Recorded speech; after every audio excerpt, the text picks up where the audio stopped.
말이죠. 기억이 좀 희미하긴 합니다만, 제가 그 산에서 자유언론 실천 투쟁한 여러 가지 일들이 있던 농성도 있고 뭐 들고 다니는데, 그 중에서 항상 문득문득 떠오르는 게 자유언론 실천 특위의 모임이에요. 당시 이제 편집국 조사부 안에서 이 모임이 이루어지는데, 이게 아마 12사로부터 한 일주일쯤 지나 10월 말쯤, 여기 계신 장윤환 당시 이제 기자협회 부회장이고, 이 기자협회 산하에다가 공식 기구죠. 그러니까 자유언론 실천 특별위원회라는 것을 구성을 했어요. 왜 했냐 그러면, 이 편집국 내에서 방송국도 마찬가지고 간부와 일선 기자 간에 호흡이 잘 맞질 않았어요. 쉽게 말하면 간부들은 밖으로부터 오는 소위 기사에 대한 압력을 직접 몸으로 부딪히는 사람들이니까 겁도 나기도 하고, 뭐 조금 좀 성향적으로 다르기도 하고, 그런 등등으로 해서 일선 기자들이 취재 송고한 기사에 대해서 약간 다른 견해를 가지고 있으니까 마찰들이 많았었어요. 그래서 우리가 12사 선언을 하고도 별로 실천이 제대로 안 된다, 이런 내부 비판이 고조되니까 당시 우리 장윤환 부회장이 그럼 실천 특위를 만들자. 그래가지고 매일 오후 6시가 되면 각 부서에서 그 대표들이 이제 정해져 있는데 와서 회의를 합니다.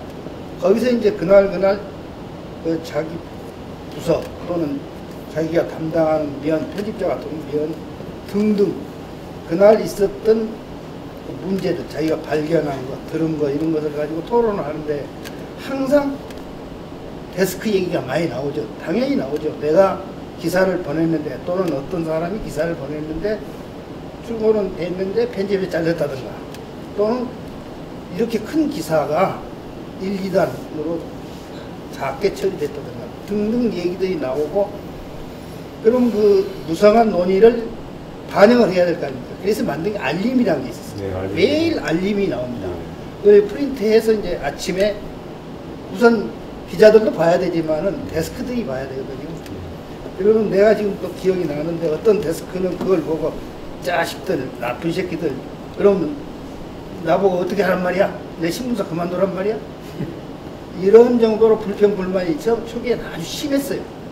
근데 역시 또 그 시간 되면 다 모여서 우리끼리만 회의를 하니까 정말 자유롭게 얘기하고, 그러면서 그 개개인이 그날 하루 대한민국이 어떻게 돌아가는가를 알 정도로 정보 교환하고, 거기서 쉽게 하면 서로 공부도 하고, 그러면 자극이 되고, 그것이 이제 편집국 방송국 데스크들한테 전달이 되면서 자기들도 이제 반성도 하게 되죠. 왜냐, 자기 이름이 직접 거명이 돼서 실명 비판을 해버리니까 그만두지 않으려면 실천특위의 주장을 받아들이거나 아니면 다른 뭐 특단의 대책을 세워야 되는데 그럴 수도 없는 거고, 그러면서 데스크들이 서서히 그래서 길이 들어지기 시작했다.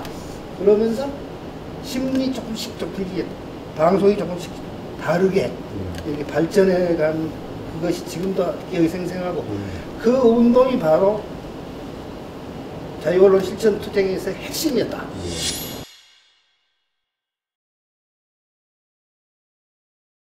자유언론 실천 특위가 한 또 아주 이색적인 이벤트, 요즘 말하는 이벤트, 일종의 청문회에 대한 얘기가 생각이 납니다.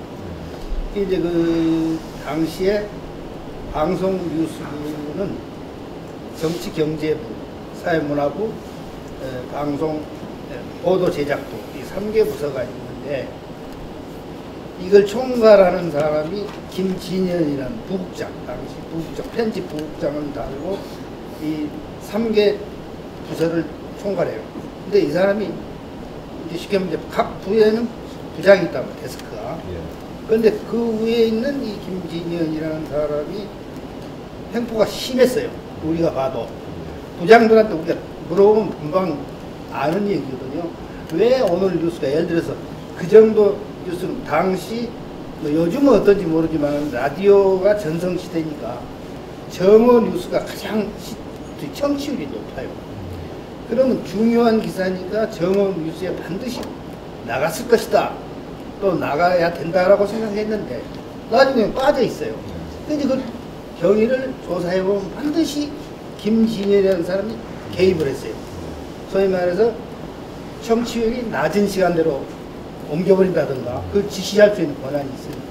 아니면 아예 누락시킨다든가 이런 횡포를 부린다는 걸 알고 그것이 자유언론 실천 특위에서 심각한 게 논의가 됐어요.